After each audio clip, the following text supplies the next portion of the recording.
नमस्कार, जय श्री राम। स्वागत है आप सभी का पुनः एक बार। मित्रों, जो पहली बार चैनल पर आए हैं, चैनल सब्सक्राइब करें, वीडियो लाइक अवश्य कर दिया करें। आज आपको एक ऐसी पावन और चमत्कारी जानकारी देनी है जिसके लिए आपको विशेष कुछ खर्च नहीं करना। गुंजा आपने देखे होंगे, लाल काले मिश्रित जो होते हैं दाने। संस्कृत में इसे गुंजा, रक्तिका, काकणंती, काम्बोजी, हिंदी में घुंघुची, घोंची, गुमची, बंगाली में कूचा, मराठी में गुंच, गुजराती में चनोठी, पंजाबी में रत्ती, मलयालम में कुंची, फारसी में सुर्ख, चश्म, खरोश और अंग्रेजी में इसे इंडियन या वाइल्ड लिक्रिस। और ये जो है वनस्पति कुल की सिम्बी है। एक बहुत बहुवर्गीय वर्षीय लता है। इसका तना पतला गोल हरा होता है। इसकी पत्तियां संयुक्त प्रकार की होती हैं, इमली के समान छोटी छोटी। प्रत्येक पत्ती के मध्य एक दंडिका होती है। इसके दोनों ओर 10-20 छोटी छोटी पत्तियां लगी रहती हैं। ये पत्तियां स्वाद में मीठी होती हैं, इमली पत्ते के समान दिखाई देती हैं। इनके खाने से गला भी साफ होता है। पुराने जमाने में गायक लोग इन पत्तियों को खाकर अपना गला साफ रखते थे। सितंबर अक्टूबर के मध्य इनमें पुष्प लगते हैं। पुष्प गुलाबी और सफेद होते हैं। इनके फल फलीदार होते हैं। प्रत्येक फली में अनेक बीज होते हैं। ये बीज गोल, चिकने, लाल, सफेद होते हैं। प्रत्येक फल का वजन, बीज का वजन 1 रत्ती होता है। इसलिए प्राचीन काल में इन बीजों का प्रयोग सोना तोलने के लिए होता था और इस विशेषता के कारण ही इन्हें रत्ती के बीज कहा जाता था। अब आते हैं गुंजा के धार्मिक प्रयोग के लिए। गुंजा का धार्मिक प्रयोग में बहुत अत्यंत महत्व है। अपनी समस्याओं का समाधान, कामनाओं की पूर्ति के लिए किए जाने वाले उपायों में इनके बीजों का अत्यधिक महत्व है।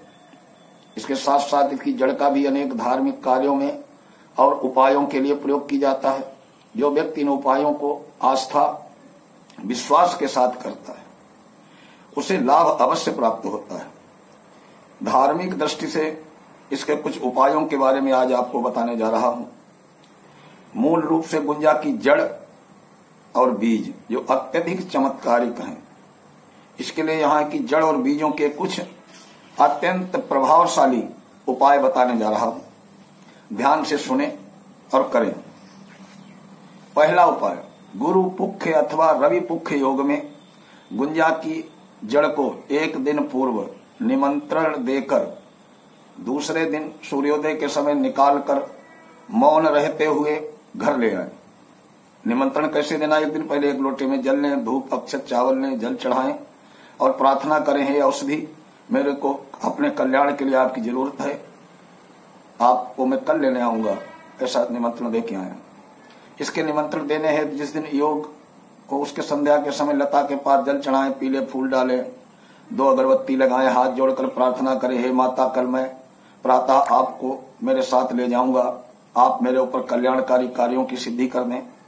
दूसरे दिन प्रातः पुनः जल चढ़ाएं, अगरबत्ती लगाएं, धूप, फिर जड़ को किसी लकड़ी के औजार से धीरे धीरे खोद कर प्राप्त कर लें। मौन रहते हुए उसे घर लाएं। घर आकर शुद्ध जल अथवा गंगा जल से उसे शुद्ध कर लें। पूर्व या उत्तर दिशा की ओर ऊनी और सूती आसन पर बैठ जाएं। अपने सामने एक चौकी, पाटा बिछा लें। उसके ऊपर स्वच्छ जल से छींटा मारें, फिर लाल कपड़ा बिछाएं। उसके ऊपर जड़ को रखें। अगर संभव हो तो बाजोट पर पहले उस कपड़े पर थोड़ी छोटी सी गेहूं की ढेरी बनाएं। उसके ऊपर जड़ को स्थापित कर दें। उसके पश्चात जड़ को अगरबत्ती अर्पित करें। उसके पश्चात इष्ट के किसी भी मंत्र की 1 माला जप करें। जो आपका इष्ट देवता हो, देवी हो, हनुमान जी हो, भगवान लक्ष्मी नारायण हो, या जो आपका इष्ट हो, जप को बाद प्रणाम करें। आवश्यकता अनुसार जड़ का प्रयोग करें।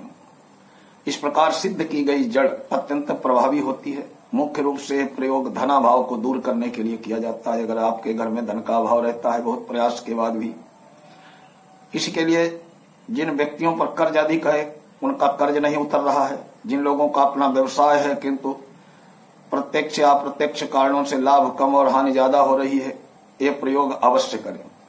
जड़ सिद्ध करने के पश्चात लाल रंग के नए वस्त्र में रखकर अपने धन रखने के स्थान पर अथवा गल्ले आदि में से रख दें। प्रभु कृपा से शीघ्र ही धनागमन की बाधाएं जो आ रही हैं दूर होगी। इसी के साथ आपको धन संबंधी समस्याओं से भी मुक्ति मिलेगी। दूसरा प्रयोग है, इस जड़ के एक छोटे से टुकड़े को किसी कुमारी कन्या के से गंगा जल अथवा किसी कुएं के स्वच्छ जल में घिसवा ले।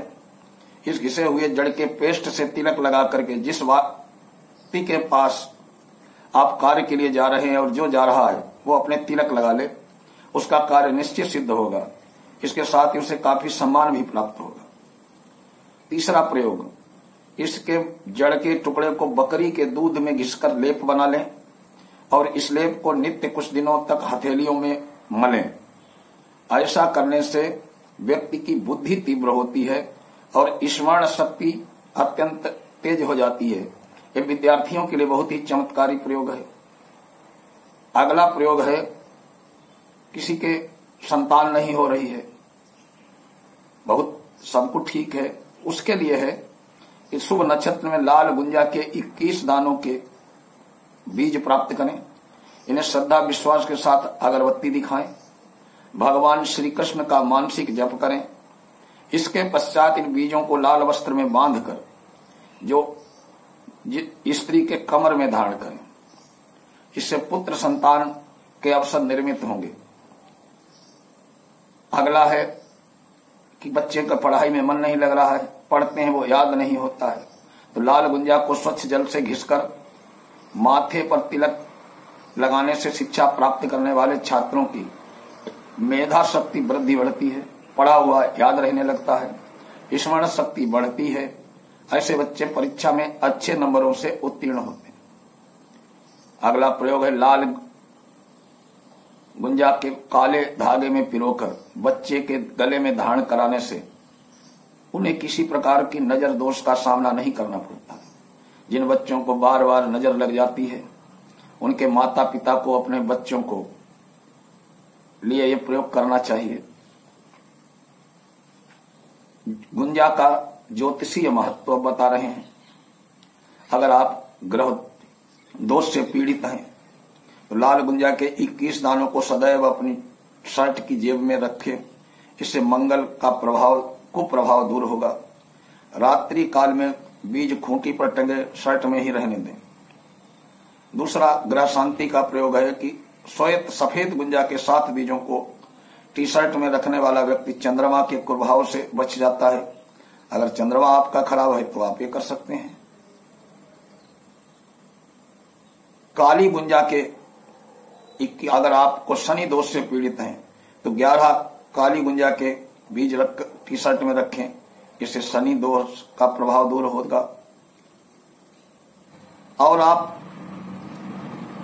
सारे ग्रह आपके खराब हैं तो तीनों प्रकार की गुंजा के 10 बीजों को अपने पास सदैव रखें। इससे नवग्रह की पीड़ा निश्चित ही शांत होगी। आज ये ग्रह और व्यापार आदि के जो हैं उपाय बताए हैं गुंजा के। अगले वीडियो में गुंजा का औषधीय और वास्तु प्रयोग बताऊंगा। तब तक के लिए नमस्कार, जय श्री राम।